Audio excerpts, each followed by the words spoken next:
கேமர்ஸ்க்காக செம்ம பெர்ஃபார்மன்ஸோட லான்ச் பண்ண ASUS ஓட TUF F16 ஆல்ரெடி i5ல இருந்த அந்த லேப்டாப் வந்து நம்ம ரிவ்யூ பண்ணியிருக்கிறோம். இப்போ i7 ஓட பெட்டர் பெர்ஃபார்மன்ஸோட இருக்குது. இதையுமே ஓபன் பண்ணி பார்ப்போம். ஸோ ஆல்ரெடி ஓபன் பண்ண பாக்ஸ் தான், அதனால இதை இப்படி ஓரமா வச்சிருவோம். ஸோ பாக்ஸ்குள்ள எப்பயும் வழக்கமா வர்ற மாதிரி ASUS லேப்டாப், அதுக்கான சார்ஜர், அப்புறம் சில பேப்பர் ஒர்க்ஸ். ஃபர்ஸ்ட் இதோட டிசைன் பார்த்தோம் அப்படின்னா லேப்டாப்போட வெயிட்டே கொஞ்சம் ஜாஸ்தியாக தான் இருக்கு.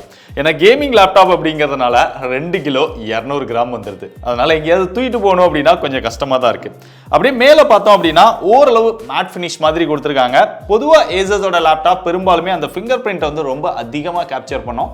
இதுல கொஞ்சம் கம்மியா கேப்சர் பண்ணுது. மற்றபடி கேமிங் லேப்டாப் அப்படின்னா இந்த இதுல அந்த லைட் இந்த மாதிரிலாம் டிசைன் கொடுத்து பயங்கரமா பண்ணியிருப்பாங்க.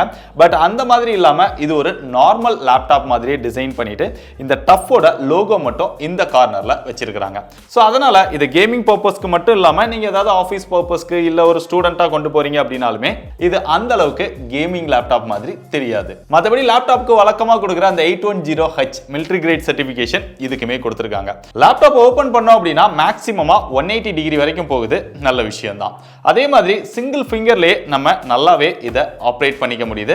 ஓபன் பண்ணும்போது பொதுவா சில லேப்டாப்ல பார்த்தோம் அப்படின்னா இந்த பக்கம் இப்படி தூக்கும். பட் இதுல அந்த மாதிரிலாம் இல்லாம நல்ல ஸ்டர்டியா டிசைன் வந்து நல்லா பண்ணியிருக்காங்க. போர்ட்ஸ் அப்படின்னு பார்த்தா நிறையவே போர்ட்ஸ் வந்து கொடுத்துருக்காங்க. எல்லாமே ஆனா லெஃப்ட் சைடு கொடுத்துட்டாங்க. ரைட் சைடு கொடுத்துருந்தாங்க அப்படின்னா நல்லா இருந்திருக்கும். ஃபர்ஸ்ட் வந்து சார்ஜிங் போர்ட் இருக்கு. அதுக்கப்புறம் இன்டர்நெட்கான RJ45 பின் கொடுத்துருக்காங்க. HDMI போர்ட் ஒன்று கொடுத்துருக்காங்க. தண்டர்போல்ட் போர்ட் வந்து கொடுத்துருக்காங்க. அதுல டைப் சில 2 போர்ட் வருது. இதை சார்ஜிங்கும் யூஸ் பண்ணிக்கலாம். 100 வாட் வரைக்கும் நம்ம இதுல சார்ஜ் பண்ணிக்க முடியும். அதுக்கப்புறமா ஒரு USB போர்ட் இருக்கு. 3.5mm ஜாக் கொடுத்திருக்காங்க. ரைட் சைடுல வந்தோம் அப்படின்னா இங்கேயுமே 2 USB போர்ட்ஸ் மட்டும் கொடுத்திருக்காங்க. ஆனா இதுல SD கார்டுக்கான ஸ்லாட் வந்து கொடுக்கல. அதையும் கொடுத்திருந்தாங்க அப்படின்னா நல்லா இருந்திருக்கும். அப்படியே உள்ள வந்தா வழக்கமா கொடுக்குற மாதிரி கொஞ்சம் பெரிய ட்ராக் பேடே கொடுத்திருக்காங்க. யூஸ் பண்றதுக்கு நல்லா தான் இருக்கு. ஜெஸ்டர்ஸ் இதெல்லாமே பெர்ஃபெக்ட்டா ஒர்க் ஆகுது. அப்படியே மேல கீபோர்ட்ஸ் போனோம் அப்படின்னா கீயோட ஸ்பேசிங் எல்லாம் கொஞ்சம் கம்மியா இருக்கிற மாதிரி இருக்குது. மற்றபடி கீபோர்டு வந்து டைப் பண்றதுக்கு நல்லா இருக்குது. யூஸ் பண்றதுக்கும் பெட்டராவே கொடுத்திருக்காங்க. டெடிகேட்டட் நம்பர் பேடும் இதுல கொடுத்துட்டாங்க. இங்க RGB லைட்டோட வந்துருது. அப்படியே மேல போனோம் அப்படின்னா அந்த வால்யூம்கான டெடிகேட்டட் பட்டன்ஸ் கொடுத்திருக்காங்க. அவங்களோட அந்த ஆர்மரி கீ டெடிகேட்டட் கீ கொடுத்துருக்காங்க. அதுக்குள்ள போயிட்டு ஒரு சில கஸ்டமைசேஷன்லாம் அந்த கீபோர்ட் சம்பந்தமா அந்த RGB லைட்ஸ் இதெல்லாமே பண்ணிக்க முடியும். பவர் பட்டன் வந்து டாப்ல கொண்டு போயிட்டாங்க. இது போல கேமர்ஸ்க்காக கொடுக்கக்கூடிய அந்த WASD பார்த்தோம் அப்படின்னா இங்கேயுமே கலர் டிஃபரன்ஸ் பண்ணி காமிச்சிருக்காங்க. பார்க்கிறதுக்கு நல்லா தான் இருக்குது. அப்படியே மேலே போனா இங்க 1080pல ஹையர் கேமராவே கொடுத்துருக்காங்க. நல்ல விஷயம் தான். விண்டோஸோட ஹலோ சப்போர்ட்டும் இருக்குது. பட் இங்க கேமிங் லேப்டாப் அப்படிங்கிறதுனால கேமராக்கு பெரிய அளவுலாம் இம்பார்ட்டன்ஸ் கொடுக்கல. ஓரளவு டீசெண்டா தான் அதோட பெர்ஃபார்மன்ஸ் இருக்கு.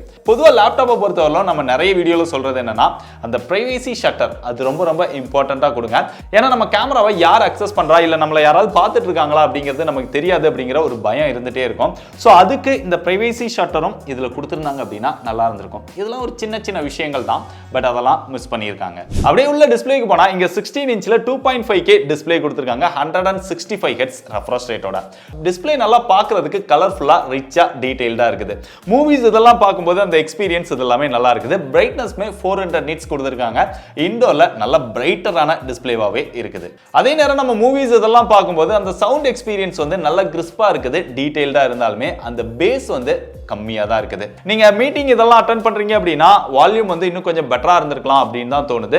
சோ அந்த மாதிரி சமயங்கள்ல உங்களுக்கு கண்டிப்பா ஹெட்போன் தேவைப்படும். அதே மாதிரி இது கேமிங் லேப்டாப் அப்படிங்கிறதுனால கண்டிப்பா அதிகமா கேம் பிளே பண்ணுவீங்க. சோ கேம் பிளே பண்ணும்போது அந்த சவுண்ட்ஸ் எல்லாமே அந்த அளவுக்கு பெட்டரா இல்ல.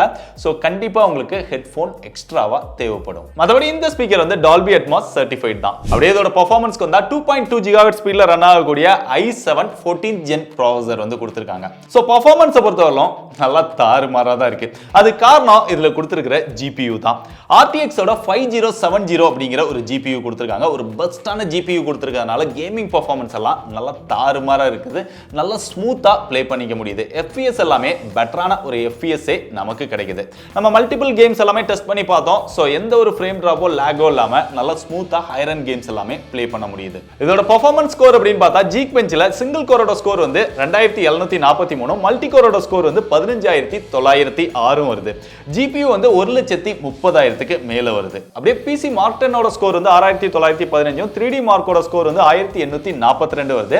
சினிபெஞ்சோட ஸ்கோர் அப்படின்னு பார்த்தா சிங்கிள் கோருக்கு 1967 மல்டி கோருக்கு 17,000க்கு மேலேயும் வருது. இதுல GPU பெர்ஃபார்மன்ஸ் தான் ரொம்பவே பெஸ்டா இருக்குது. இந்த பிரைஸ் செக்மெண்ட்க்கு இந்த GPU கொடுத்ததனால கேமிங் பெர்ஃபார்மன்ஸ் ரொம்பவே ஸ்மூத்தா இருக்கு. நீங்க ஹெவியா கண்டினியூஸா கேம் பிளே பண்ணாலுமே இந்த லேப்டாப்ல ஹீட்டிங் இஷ்யூ பெருசா இல்ல. அதே மாதிரி இங்க த்ரோட்டில் இஷ்யூமே எதுவுமே இல்ல. சோ கேமிங்காக நீங்க ட்ரை பண்றீங்க அப்படின்னா தாராளமா இந்த லேப்டாப் வந்து ட்ரை பண்ணலாம். அந்த அளவுக்கு ஒரு பெஸ்ட் எக்ஸ்பீரியன்ஸ் கொடுக்குது. பட் நம்ம ஹெவியா கேம் பிளே பண்ணும்போது அந்த ஹீட்டை ரெடியூஸ் பண்றதுக்காக அந்த ஃபேன் எல்லாமே நல்ல ஸ்பீட்ல ரன் ஆகுது. அதோட நாய்ஸ் தான் கொஞ்சம் டிஸ்டர்ப் பண்ற மாதிரி இருக்குது. பட் இதெல்லாம் கேமிங் லேப்டாப்ல பொறுத்து தான் ஆகணும். இதுல ஸ்டோரேஜை பொறுத்தவரைக்கும் 1 TB SSD கொடுத்திருக்காங்க. RAM வந்து 32 GB RAM கொடுத்திருக்காங்க. RAM வந்து நம்ம எக்ஸ்பேண்ட் பண்ணோம் அப்படினாலுமே அப் டு 64 GB வரைக்கும் எக்ஸ்பேண்ட் பண்ணிக்க முடியும். ஈவன் நீங்க ஸ்டோரேஜை இன்க்ரீஸ் பண்ணனும் அப்படினாலுமே இன்க்ரீஸ் பண்ணிக்க முடியும். அதுக்கான ஃபெசிலிட்டிஸ் எல்லாமே இதுல கொடுத்திருக்காங்க. சோ கேமர்ஸா உங்களுக்கு வந்து RAM பத்தல அப்படின்னு நினைச்சாலும் இன்க்ரீஸ் பண்ணிக்கலாம். மற்ற விஷயங்கள் அப்படின்னு பார்த்தா இதுல வைஃபைக்காக 6E வெர்ஷன் வந்து கொடுத்திருக்காங்க. ப்ளூடூத் வெர்ஷன் 5.3 கொடுத்திருக்காங்க. சாஃப்ட்வேரை பொறுத்தவரைக்கும் விண்டோஸ் ஹோம் எடிஷன் வந்து டிஃபால்ட்டா வந்துருது. அது போக MS ஆஃபீஸ் உங்களுக்கு லைஃப் டைம் வெர்ஷன் ஃப்ரீயாவே இதுல கொடுத்துறாங்க. சோ அதுவுமே ஒரு பெரிய பிளஸ்ஸா தான் இருக்கு. கேமிங் லேப்டாப்பை பொறுத்தவரைக்கும் பேட்டரி ரொம்பவே முக்கியம். இதுக்கு முன்னாடி நம்ம ரிவ்யூ பண்ண டப் சீரிஸ் லேப்டாப்ல கூட சோ பேட்டரி வந்து கம்மியா கொடுத்துட்டாங்க அப்படின்னு சொல்லியிருந்தோம். நிறைய பேர் வந்து கேமிங் லேப்டாப்ல எல்லாம் பேட்டரி எதிர்பார்க்க கூடாது அப்படின்னு கமெண்ட் பண்ணியிருந்தாங்க. இதுல பேட்டரி வந்து பெட்டராவே கொடுத்துருக்காங்க. 90 வாட் ஹவர் பேட்டரி கொடுத்துருக்காங்க. அது போக சார்ஜிங் அப்படின்னு பார்த்தா அடாப்டர் இதுல கொடுத்துருக்கிறது வந்து 280 வாட் ஸ்பீட்ல நம்ம சார்ஜ் பண்ணிக்க முடியும். சோ மேக்ஸிமமா ஒரு 1.5 ஹவர்ல ஃபுல் சார்ஜ் பண்ணிட முடியுது. அது பெட்டராவே இருக்குது. மத்தபடி பேட்டரியோட பெர்ஃபார்மன்ஸ் அப்படின்னு பார்த்தா லைட் யூஸ் நம்ம போட்டோஷாப் பண்ணோம், சின்ன சின்ன வீடியோஸ் எடிட் பண்ணோம், ப்ரௌசிங் பண்ணோம். இந்த மாதிரி பண்ணும்போது ஒரு 4 to 5 ஹவர்ஸ் வரைக்கும் இதோட பேட்டரி பெர்ஃபார்மன்ஸ் வருது. ஹெவியா கேம் பிளே பண்றீங்க அப்படின்னா இன்னுமே கம்மியா தான் பேட்டரி பெர்ஃபார்மன்ஸ் வருது. சோ கேம் பிளே பண்ணும்போது பேட்டரி பெருசா எதிர்பார்க்காதீங்க. இந்த லேப்டாப்போட பிரைஸ் அப்படின்னு பார்த்தா 1,80,000 ரூபாய்க்கு லான்ச் பண்ணாங்க. அந்த பிரைஸுக்கு ஒர்த்தான விஷயங்கள் அப்படின்னா ஒரு நல்ல பெர்ஃபார்மன்ஸ் இருக்கக்கூடிய i7 ப்ராசஸர் கொடுத்திருக்காங்க. ஒரு பெஸ்டான GPU 5000 சீரிஸ்ல வந்து கொடுத்திருக்காங்க. 5070 இருக்குது. சோ உங்களுக்கு ஒரு பெஸ்ட் எக்ஸ்பீரியன்ஸ் வேணும் அப்படின்னா இந்த GPU இருக்கக்கூடிய லேப்டாப் வந்து பார்க்கலாம். இதே கான்ஃபிகரேஷன்ல இருக்கக்கூடிய மற்ற லேப்டாப்ஸ் கூட பார்க்கலாம். மற்ற விஷயங்கள் அப்படின்னு பார்த்தா பில் குவாலிட்டி ஓரளவு பெட்டராவே இருக்குது. சவுண்ட் வந்து கொஞ்சம் டீசென்ட்டா தான் இருக்குது. டிசைன் வந்து இன்னுமே இம்ப்ரூவ் பண்ணியிருக்கலாம். ஏன்னா கேமிங்க்கு தகுந்த மாதிரி ஒரு நல்ல டிசைனா வந்து கொடுத்திருந்திருக்கலாம். ஸோ அது ஒரு நார்மலான லேப்டாப் மாதிரி தான் இதோட டிசைன் வந்து கொடுத்திருக்காங்க. ஸோ ஓவராலா சொல்லணும் அப்படின்னா நீங்க ஒரு 1.5 லட்சம் அந்த மாதிரி ஆஃபர்ல வாங்குனீங்க அப்படின்னா உங்களுக்கு இது டெஃபினட்டா பெஸ்ட்டாவே இருக்கும் கேமர்ஸ்க்கு. சோ உங்களுக்கு நான் சொன்ன விஷயங்கள்லாம் ஓகே அப்படின்னு தோணுச்சுன்னா செக் பண்ணி பாருங்க. பெஸ்ட் பை லிங்க் டிஸ்கிரிப்ஷன்ல இருக்கு.